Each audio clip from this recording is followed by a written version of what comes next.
देखिए बच्चों, मैथ की ऑनलाइन क्लास में आपका स्वागत है। कक्षा 12 की क्लास में हम 5वां चैप्टर पढ़ रहे थे। प्रश्नावली 5.1 उदाहरण सहित कंप्लीट हो गई। अब हम आ जाते हैं प्रश्नावली 5.2 पर। यहाँ तक कार है कि नहीं? देखो नीचे प्रश्नावली 5.2। देखिए इस प्रश्नावली में कह रहा है, प्रश्न 1 से 8 तक में यक्ष के सापेक्ष निम्नलिखित फलनों का अवकलन ज्ञात कीजिए। अवकलन करना है। पहला सवाल है साइन यक्स स्क्वायर प्लस 5। अवकलन आप कक्षा 10 में भी पढ़ चुके हो। अगर नहीं दिया है तो अवकलन में y बराबर मानते हैं और साइन यक्स स्क्वायर प्लस 5 है। देखिए इसको हम दो तरीके से लगाए दे रहे हैं। इसके बाद के सवाल भी दो तीन तरीके से लग सकते हैं, लेकिन फिर इसके बाद एक ही तरीके से हम लगाएंगे। इसको हम दोनों तरीके से हल किए दे रहे हैं, क्योंकि उसने कहा नहीं है किस विधि से कीजिए। अगर कहता प्रतिस्थापन विधि से कीजिए तब फिर हमें मान के ही करना पड़ता, जैसे दूसरी विधि से करेंगे। तो देखिए दोनों पक्षों का यक्ष के सापेक्ष अवकलन करने पर, दोनों पक्षों का यक्ष के सापेक्ष अवकलन करने पर d d x of y, जिसे आप डीवाई बटे डीएक्स पढ़ देते हो, इसे इस तरीके से लिखना चाहिए शुद्ध रूप में, d d x of y. मतलब वाई का यक्ष के सापेक्ष अवकलन, जिसकी हिंदी हुई, बराबर d d x of sine x square plus 5। थोड़ी देर के लिए सोच लेते हैं कि ये यक्स लिखा है, तो साइन यक्स का अवकलन आपको बताया गया है कास यक्स होता है, तो यक्स की जगह जो है वो रख दीजिए। अब यहां पर यक्स नहीं है, यक्स की जगह जो है उसका अवकलन करना पड़ेगा, D d x of x square plus 5। देखिए D d x of x की पावर n, यक्स की पावर n का अवकलन होता है n यक्स की पावर n माइनस 1। तो देखिए कास यक्स स्क्वायर प्लस 5 और यक्स स्क्वायर का अवकलन यक्स की पावर n से हो जाएगा n और यक्स की पावर n माइनस 1। 2 माइनस 1 धन अचर पद कोई हो उसका अवकलन 0 होता है। तो 2x की पावर 1 को लिख सकते हैं 2x और कास यक्स स्क्वायर प्लस 5 हो गया ये अवकलन। पहली विधि ये रही आपकी। दूसरी देखिए हम मान के करे दे रहे हैं। देखिए माना y बराबर साइन यक्स स्क्वायर प्लस 5, तो इसको मान लीजिए, माना यक्स स्क्वायर प्लस 5 बराबर t मान लेते हैं, या कुछ भी मान सकते हैं दूसरा। तो y बराबर हो गया साइन t, इसको क्या माना है t, तो हो गया साइन t। इधर जो लिखा है उसी के सापेक्ष अवकलन करो। हमें ज्ञात dy बटे dx से करना है, यानी D d x of y, वो अभी हम बाद में ज्ञात कर लेंगे। तो दोनों पक्षों का t के सापेक्ष अवकलन करने पर, दोनों पक्षों का t के सापेक्ष अवकलन करने पर, देखिए दोनों पक्षों का t के सापेक्ष अवकलन करेंगे तो क्या आ जाएगा, d d x of y बराबर, सॉरी यक्स के सापेक्ष नहीं कर रहे हैं, D d t of y बराबर d d t of sine t। Sign x का अवकलन कास यक्स के सापेक्ष, तो साइन t का हो जाएगा कास t। कास, अब t का मान रख दो, क्या है t का मान, यक्स स्क्वायर प्लस 5। ये डी वाई बटे डी टी, जिसे शुद्ध रूप में पढ़ेंगे d d t of y निकल आया। हमें चाहिए डी वाई बटे डी एक्स। अब देखिए जो माना है उसका कुछ करना पड़ेगा। t बराबर क्या है, एक्स स्क्वायर प्लस 5, तो इधर जो है उसके सापेक्ष अवकलन करो, यक्स है। तो दोनों पक्षों का यक्ष के सापेक्ष अवकलन करने पर, दोनों पक्षों का यक्ष के सापेक्ष अवकलन करने पर, तो d d x of t बराबर d d x of x square plus 5। X square का अवकलन 2x और 5 का 0, तो d d x of t बराबर आ गया 2x। इसको डाल दिया समीकरण नंबर 2। dy बटे dx कैसे मिलेगा? या तो समीकरण 1 में 2 का गुणा करने पर मिलेगा, या कभी कभी भाग करने पर मिलता है, तो कुछ समझ में आ जाता है। 1 में 2 से गुणा कर दे तो dt से dt कट जाएगा, क्योंकि इसमें बटे में है, इसमें अंश में dy बटे dx बन जाएगा। तो यहां पर कर दीजिए, उसी को हल कर रहे हैं। समीकरण 1 और 2 का गुणा करने पर, समीकरण 1 और समीकरण 2 का गुणा करने पर कर दीजिए गुणा, तो देखिए क्या हो जाएगा, dy बटे dt, इसको शुद्ध रूप में पढ़ेंगे d dt ऑफ y, और dt बटे dx बराबर, उसका मान रख दीजिए cos x square plus 5 into इसका मान क्या निकला है 2x, इधर इससे कट गया, dy बटे dx बराबर क्या आ गया 2x और cos x स्क्वायर प्लस 5। पहले भी यही आया होगा, नहीं आया था क्या पहले जी? ये दोनों तरीके हुए आपके पास, इसको करिए।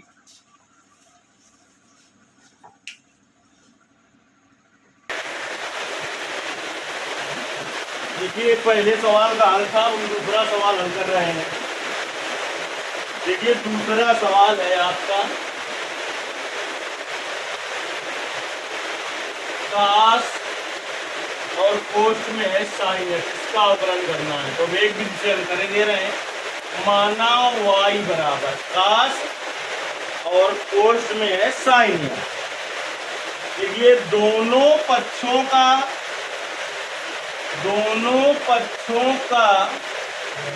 x के सापेक्ष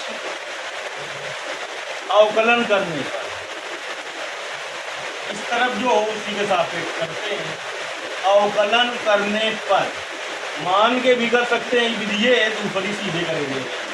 D d x of y बराबर d d x of cos और कोष्ठ में साइन एक्स। कास एक्स का अवकलन लिखाया गया है माइनस साइन एक्स, एक्स की जगह है साइन एक्स। देखिए एक्स की जगह एक्स नहीं है, साइन एक्स है, तो इसका अवकलन करना पड़ेगा। अब देखिए साइन एक्स का अवकलन क्या होता है कास एक्स, तो माइनस कास एक्स और ये पहले से लिखा है साइन और ब्रैकेट में साइन एक्स, हो गया इसका अवकलन। चलिए तीसरे सवाल में आते हैं हम। तीसरा सवाल है आपका साइन ए एक्स प्लस बी। तो माना y equal to sine A x plus b. देखिए दोनों पक्षों का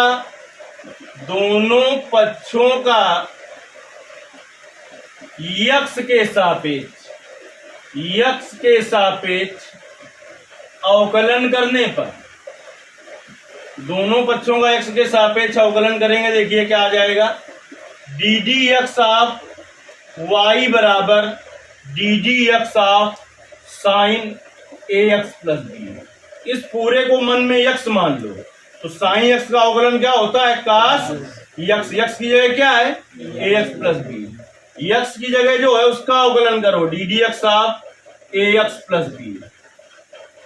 तो कास ए एक्स प्लस बी और ए एक्स का अवकलन एक्स के सापेक्ष एक होता है, और इधर वाले पद में एक्स नहीं है या नहीं है अगर एक्स, तो क्या हो गया अवकलन जीरो हो गया। अचर पद मानो फिर इसे कैसे, बी को बाहर कर दो, बी अचर पद है, इसमें ए अचर पद था तो ए को बाहर किया था, एक्स का अवकलन एक, इसमें बी को बाहर कर दो तो एक बचेगा, एक अचर पद है, एक का अवकलन जीरो। तो इसका क्या आया हल करने पर, ये ए आया, ए आगे लिख दो, ए कास ए एक्स प्लस बी, ये हो गया इसका अवकलन। तो सवाल नंबर 2 और 3 का हल ये रहा। अब चलिए आते हैं हम सवाल नंबर 4 पर। सूत्र आपको बहुत पहले लिखा दिए गए थे। सवाल नंबर 4 देखते हैं क्या है। सवाल नंबर 4 में कह रहा है कि सेक, काफी अच्छा सवाल है, tan रूट एक्स, इसका करना है अवकलन। तो मान लेंगे माना y बराबर सेक बड़े ब्रैकेट में tan छोटे ब्रैकेट में रूट एक्स। अब देखिए दोनों पक्षों का यक्स के सापेक्ष यक्स के सापेक्ष अवकलन करने पर, देखते जाइए कि स्टेप, अवकलन करने पर चलिए d d x of y बराबर d d x of sec बड़े ब्रैकेट में tan रूट एक्स।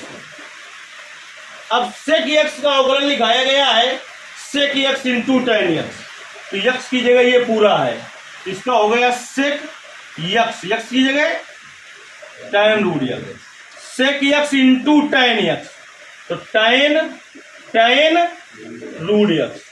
अब एक्स की जगह जो है उसका अवकलन करिए, एक्स की जगह क्या है tan रूट एक्स, तो tan एक्स का अवकलन क्या होता है sec square x, tan x का अवकलन क्या लिखाया गया है सेक स्क्वायर एक्स, तो देखिए सेक tan रूट एक्स और इंटू tan और tan रूट एक्स और सेक एक्स का अवकलन tan एक्स का अवकलन लिखाया गया है सेक स्क्वायर एक्स, तो सेक स्क्वायर एक्स की जगह क्या है रूट एक्स, एक्स की जगह क्या है रूट एक्स, तो एक्स की जगह जो है उसका भी अवकलन करना पड़ेगा, और रूट एक्स का अवकलन तो बहुत बार तुम्हें सिखा चुके हैं, क्या होता है 1/2 रूट एक्स, रूट एक्स का अवकलन क्या होता है, तो हो गया।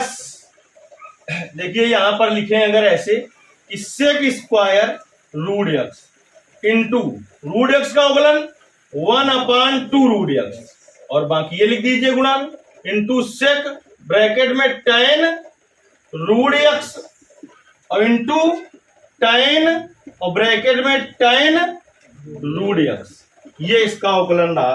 रूट एक्स से रूट एक्स कटेगा नहीं, अगर रूट एक्स यहां पर लिखा होता तो कट जाता है, ये इसके साथ कोण बता रहा है तो नहीं कट जाएगा, तो पूरा ऊपर वाला लिख दीजिए बटे में 2 रूट एक्स लिख दीजिए, ये इसका अवकलन हो गया, इसको कर लीजिए।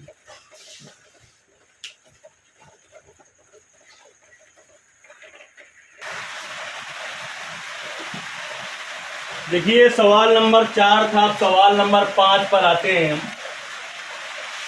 सवाल नंबर 5 इंपॉर्टेंट सवाल है।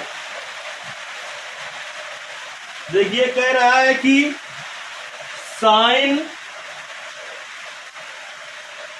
ax प्लस बी बटे कास cx प्लस डी, इसका अवकलन करना है, तो पहले y बराबर मान लेंगे। इसका अवकलन करने के लिए अंश बटे हर के अवकलन का सूत्र लगेगा, अंश बटे हर के अवकलन का सूत्र आना चाहिए। इधर हम लिखे दे रहे हैं अंश बटे हर के अवकलन का सूत्र d d x of u upon v. अंश बटे हर के अवकलन का सूत्र होता है हर इंटू अंश का अवकलन माइनस अंश इंटू हर का अवकलन बटे हर का वर्ग, ये होता है अंश बटे हर के अवकलन का सूत्र। दोनों पक्षों का यक्स के सापेक्ष अवकलन करने पर, देखिए दोनों पक्षों का एक्स के सापेक्ष अवकलन करेंगे तो क्या हो जाएगा d d x of y बराबर d d x of sine A x plus B बटे कास सी एक्स प्लस डी। उस सूत्र में जाइए, u की जगह क्या है साइन ए एक्स प्लस बी और v की जगह क्या है कास सी एक्स प्लस डी। अंश बटे हर के अवकलन का सूत्र हर क्या है हर कास सी एक्स प्लस डी इंटू अंश का अवकलन, तो d d x of sine A x plus b हर इंटू अंश का अवकलन माइनस अंश इंटू हर का अवकलन बटे हर का वर्ग बटे, तो हो जाएगा कास सी एक्स प्लस डी का होल स्क्वायर।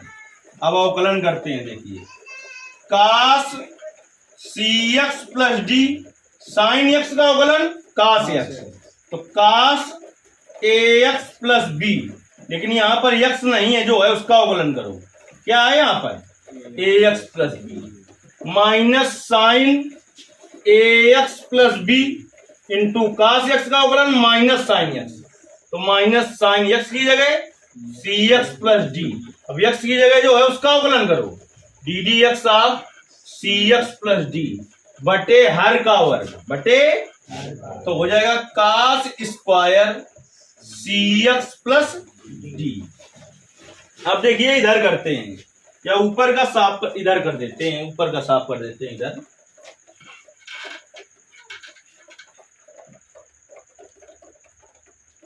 देखिए ए एक्स प्लस बी का अवकलन क्या होगा, ए इंटू एक्स का अवकलन 1 धन बी का 0, तो इसका अवकलन क्या आएगा ए। इसका अवकलन क्या आएगा सी इंटू एक्स का अवकलन 1 धन डी का 0, इसका आएगा सी।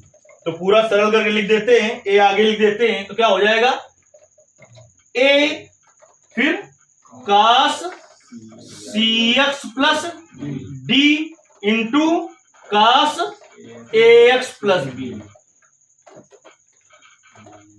इसका अवकलन आगे लिख दिया, माइनस माइनस से गुणा प्लस, इसका अवकलन क्या आएगा सी, तो क्या हो जाएगा सी और साइन ए x plus B into sine C x plus D बटे कास स्क्वायर सी एक्स प्लस डी। अब ऐसे ही छोड़ दो तो सही है, तो अलग अलग कर लो, A cos C x plus D into cos A x plus B बटे कास स्क्वायर सी x plus D plus C sine ए x plus B into sine C x plus D बटे कास स्क्वायर सी x plus D. इसमें देखिए cos सी x plus D और ये cos सी x plus D, नीचे square है तो इसकी घात से ये कट गया ना। अब देखिए ए, ये कास एक्स प्लस बी है और ये क्या है, तो 1 कास थीटा सेक थीटा होता है, तो 1 कास सी एक्स प्लस डी क्या हो जाएगा सेक सी एक्स प्लस डी इंटू में यही है क्या कास ए एक्स प्लस बी प्लस ऊपर साइन साइन है नीचे कास है, तो इससे कटेगा तो नहीं, कटेगा नहीं। तो पहले देखिए ए एक्स प्लस बी वाले से कुछ नहीं मतलब सी एक्स प्लस डी वाले से मिलाएंगे अभी हम, तो सी साइन ए एक्स प्लस बी तो ऐसे ही लिख देंगे। अब sign C x plus D बटे कास सी एक्स प्लस डी, स्क्वायर है तो एक बचा, एक को इसके साथ फिट कर दिया, साइन थीटा बटे कास थीटा tan थीटा, तो इंटू में आ जाएगा tan सी एक्स प्लस डी, और अभी क्या बचा 1 कास सी एक्स प्लस डी, 1 कास सी एक्स प्लस डी क्या हो जाएगा सेक सी एक्स प्लस डी। अधिकतम हल हम यहां तक पहुंच सकते हैं। इस क्लास में इतना, इसके आगे के सवाल फिर आपको बताए जाएंगे। धन्यवाद।